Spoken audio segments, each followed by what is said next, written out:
To open Berlin still further to all Europe, East and West, let us expand the vital air access to this city, finding ways of making commercial air service to Berlin more convenient, more comfortable, and more economical.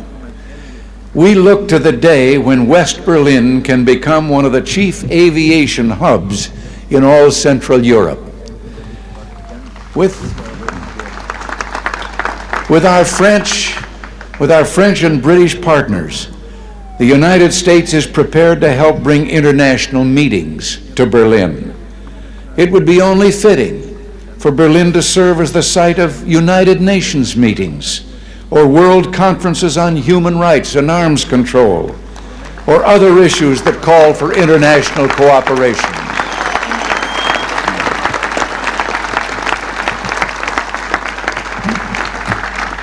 There is no better way to establish hope for the future than to enlighten young minds, and we would be honored to sponsor summer youth exchanges, cultural events, and other programs for young Berliners from the East.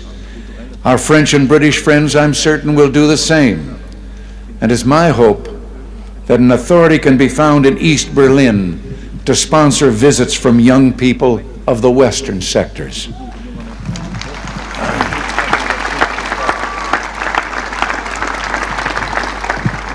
One final proposal, one close to my heart.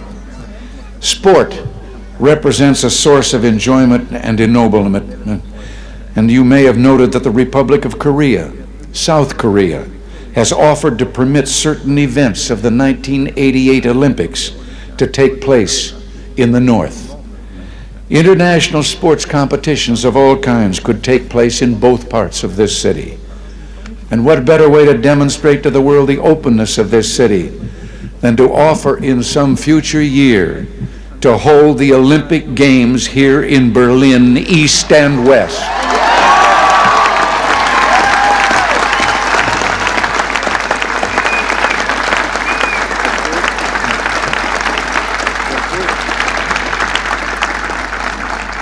In these 4 decades, as I have said, you Berliners have built a great city.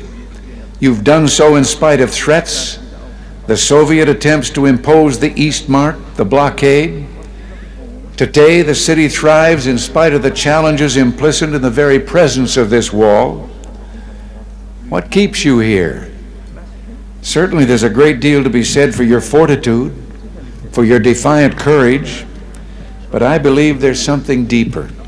Something that involves Berlin's whole look and feel and way of life, not mere sentiment. No one could live long in Berlin without being completely disabused of illusions.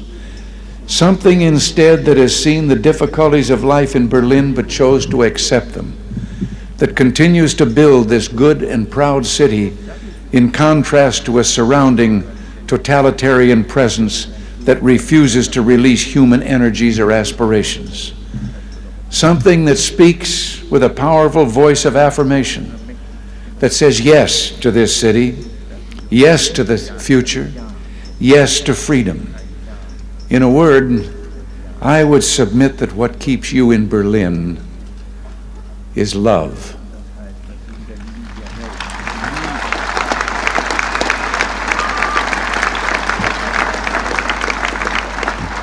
Love, both profound and abiding. Perhaps this gets to the root of the matter, to the most fundamental distinction of all between East and West. The totalitarian world produces backwardness because it does such violence to the spirit, thwarting the human impulse to create, to enjoy, to worship. The totalitarian world finds even symbols of love and of worship an affront. Years ago, before the East Germans began rebuilding their churches, they erected a secular structure, the television tower at Alexanderplatz. Virtually ever since, the authorities have been working to correct what they view as the tower's one major flaw, treating the glass sphere at the top with paints and chemicals of every kind. Yet even today, when the sun strikes that sphere that towers over all Berlin, The light makes the sign of the cross.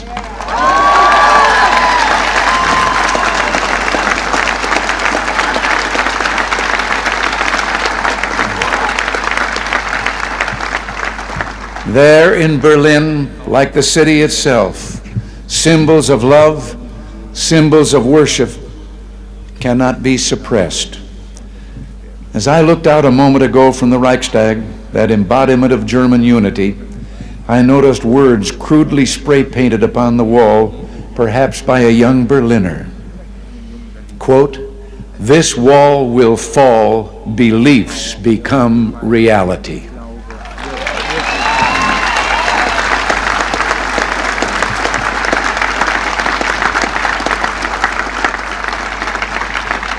Yes, across Europe this wall will fall, for it cannot withstand faith, it cannot withstand truth.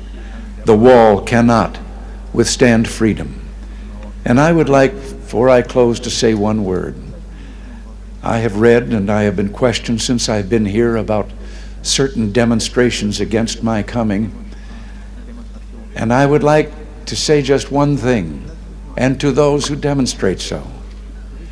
I wonder if they have ever asked themselves that if they should have the kind of government they apparently seek, no one would ever be able to do what they're doing again.